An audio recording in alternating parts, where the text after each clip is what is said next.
Welcome to Man Does Tech, where I solve the problems you didn't even know you had. In this video, I will show how to replace a Ford badge on a Focus. First, you'll want to gather all your essential tools, including a heat gun, some plastic trim tools, and a reliable adhesive remover.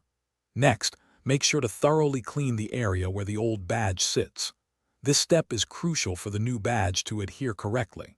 Finally, protect your vehicle's paint by carefully applying painter's tape around the badge area to avoid any accidental scratches. Now, let's tackle removing the old badge. Begin by gently heating the old badge with your heat gun. This softens the adhesive, making removal much easier.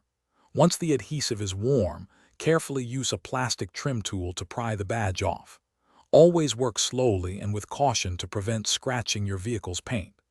After the badge is off, use an appropriate adhesive cleaner to remove any sticky residue left behind, ensuring a clean surface.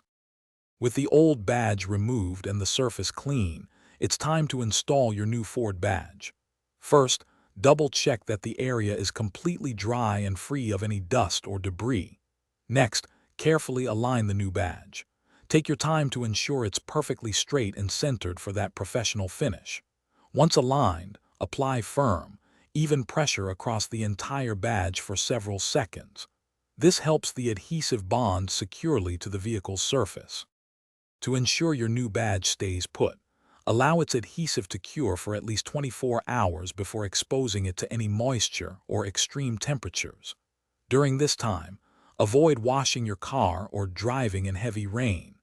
This gives the adhesive ample time to form a strong, lasting bond. Following these steps will help your new Ford badge look great for years to come.